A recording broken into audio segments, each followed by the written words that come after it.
Oi, pessoal. Nós iremos tratar no nosso trabalho sobre doença lúpus eritematoso. Falaremos sobre ela, seus sintomas, tratamentos e etc. O grupo é composto por mim, Simone, Damaris, Gustavo, Jaiane, Júlia e Luiz Henrique. O lúpus eritematoso sistêmico é uma doença inflamatória e autoimune, ou seja, ela ocorre quando o sistema imunológico ataca as células saudáveis. Isso vai provocar inflamação, levar uma inflamação nas articulações, pele, olhos, rins, cérebro, coração ou pulmões. E ela não é um tipo de câncer, né? O lúpus não é um tipo de câncer. E ele pode se apresentar de 3 formas. Pode se apresentar na forma de lúpus eritematoso sistêmico, que é quando afeta um ou mais órgãos, fazendo com que esse seja o tipo mais grave da doença. E também o lúpus eritematoso discoide ou cutâneo, que se limita à pele e vai causar lesões em algumas áreas do corpo. E por último, o lúpus induzido por drogas, que é decorrente do uso de certos medicamentos que vão causar sintomas semelhantes aos do lúpus. Já o lúpus eritematoso discoide é outro tipo da doença. Ocorre quando a pessoa se expõe a raios ultravioleta, causando manchas avermelhadas e bem definidas em áreas que ficam mais expostas ao sol, tipo nuca, couro cabeludo e no rosto. Já no rosto vai se formar um eritema malar em formato de asas de borboleta, na região das bochechas. O lúpus eritematoso discoide, ele pode se evoluir para o lúpus eritematoso sistêmico, que é a forma mais grave da doença. O lúpus eritematoso sistêmico é a forma mais grave da doença, porque ele ataca os órgãos letais, né, como os rins, pulmões e coração. Ela é autoimune e também não tem cura. Quando ataca os rins, as principais complicações são nefrite lúpica e falência renal. Quando são os pulmões acometidos, ocasiona em pleurite, que é a inflamação da pleura, embolia pulmonar e hemorragia pulmonar. Já quando é o coração, pode apresentar infarto, pericardite e endocardite. Em 90% dos casos, as mulheres com idade de 15 a 45 anos são as mais afetadas. Isso porque é nessa faixa etária que os hormônios estão mais atuantes, ou seja, quanto maior a quantidade de estrogênio presente no sangue, há um maior desequilíbrio do sistema imunológico, produzindo maior quantidade de células que atacarão os órgãos. Alguns fatores podem levar a ter essa doença, a ter o lúpus, como predisposição genética, fatores hormonais e elementos ambientais. O terceiro tipo de lúpus é o induzido por drogas. Estima-se um índice de 15 a 20 mil casos por ano em todo o mundo. O lúpus induzido por drogas, diferente do lúpus eritematoso sistêmico, é mais comum na raça caucasiana, sendo raro nos negros e comum entre as mulheres. O lúpus induzido por drogas, ele acontece devido ao uso de procainamida e hidralazina, que vão levar a sintomas bastante semelhantes ao do lúpus. Porém, ele some a partir da suspensão do uso deste medicamento. Estarei falando agora dos aspectos patológicos do lúpus. A patogenia do lúpus eritematoso sistêmico é caracterizado pela formação de autoanticorpos, que em pacientes susceptíveis se fixarão nas células do próprio corpo, causando lesão como uma reação alérgica. Uma das características do sistema imune normal é sua capacidade de reagir a uma grande variedade de micro-organismos, mas não tem essa capacidade para agir contra cada antígeno próprio do indivíduo. Os autoanticorpos, eles passam a reagir na maioria das vezes com ácido desoxirribonucleico, DNA, né? E ribonucleoproteínas, estomas e antígenos presentes nos nucleolos. Fatores hormonais. Os hormônios, eles interferem na incidência e na gravidade do lúpus eritematoso sistêmico. Os anticoncepcionais mesmo, eles contêm estrogênio. Então, eles devem ser evitados porque estão relacionados com a ativação da doença ou piora dos sintomas. Isso porque o estrógeno é um facilitador de linfócitos, que são células produtoras de anticorpos. Fatores imunológicos. Ter uma infecção pode iniciar lúpus ou causar uma recaída da doença em algumas pessoas, o que pode gerar um quadro leve ou grave, conforme cada situação. E fatores ambientais, porque a radiação solar, em especial os raios ultravioleta, prevalentes das 10 às 15 horas, é a substância que mais agride as pessoas que nasceram geneticamente predispostas a ter essa doença. Ainda não se conhece os mecanismos envolvidos na fisiopatologia do lúpus induzido por drogas.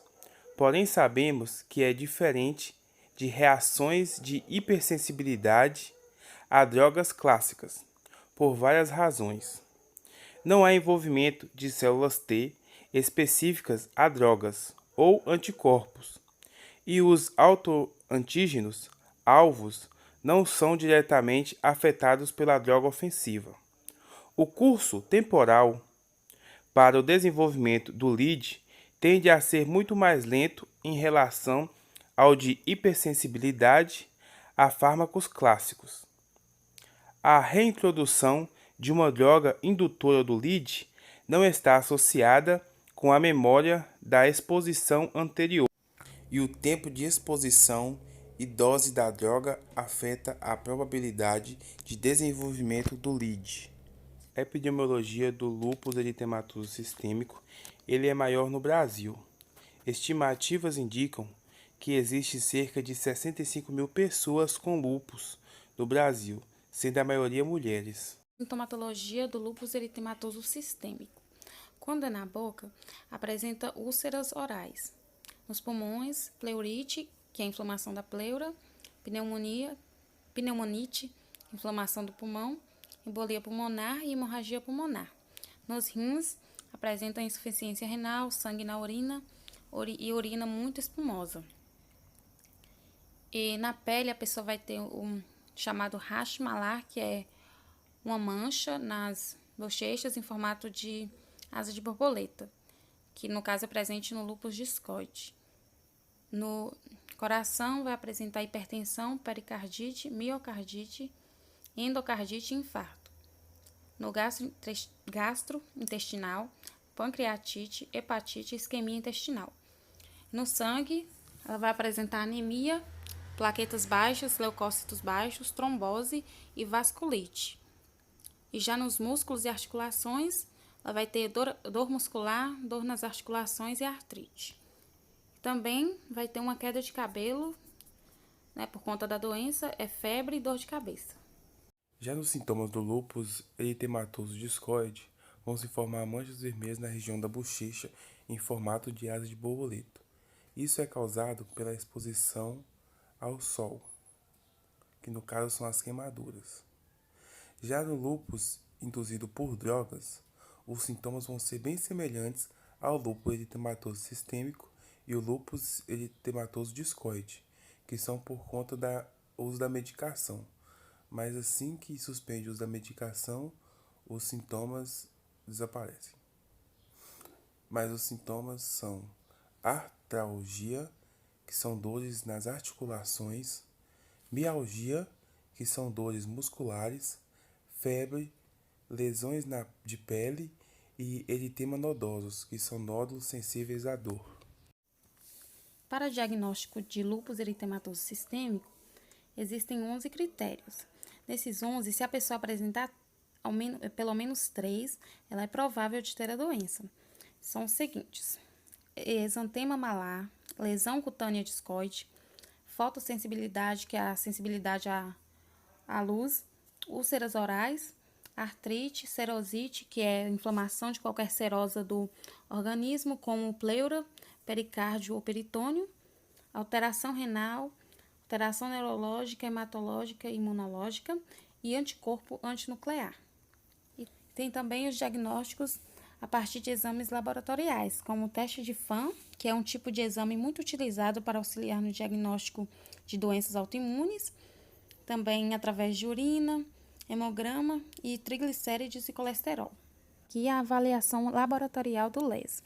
Quando a pessoa, a partir desses diagnósticos, que se ela for diagnosticada com a doença, além dela fazer o acompanhamento, além dela ter que fazer um tratamento para a doença em si, para o lúpus, ela também vai ter que fazer um acompanhamento para ver, por exemplo, se o órgão envolvido foi o rim, ela vai ter que fazer um acompanhamento para analisar a função renal. Então, como sabem, o lúpus não tem cura, mas tem tratamento. O lúpus leve pode ser tratado com os anti-inflamatórios não esteroidais, que são os AINES. Um exemplo é o paracetamol e as aspirinas. O uso de protetor solar, que os raios ultravioletas ativam o lúpus, então o protetor solar vai ajudar a evitar essa ativação do lúpus. O corticoide tópico, que ele vai tirar o paciente das condições inflamatórias. A hidroxicloroquina ficou bastante conhecida por conta do Covid-19 e muitas pessoas estavam tomando de forma indiscriminada, sendo que seu uso é voltado para quem tem doenças autoimunes, como lúpus e artrite reumatoide. Já no lúpus grave, ou que leva a pessoa a risco de morte, os tratamentos são com alta dosagem de corticoide ou medicamentos para diminuir a resposta do sistema imunológico do corpo, os imunossupressores. E quando não há melhora com o corticoide, se usa a droga citotóxica, que é a droga que bloqueia o crescimento celular. Bom, e agora, para finalizar a apresentação, eu irei fazer algumas considerações do que foi transmitido durante o nosso trabalho e como foi deixado claro, a doença lúpus ela não tem cura. Nós podemos tomar algumas medidas para amenizar seus efeitos e até mesmo evitá-la, como ter hábitos e estilo de vida saudáveis, cuidar da saúde regularmente e usar protetor solar, já que o lúpus e a exposição ao sol definitivamente não combinam. E uma observação é que optamos por colocar a cor roxa em nossos slides, porque temos o fevereiro roxo.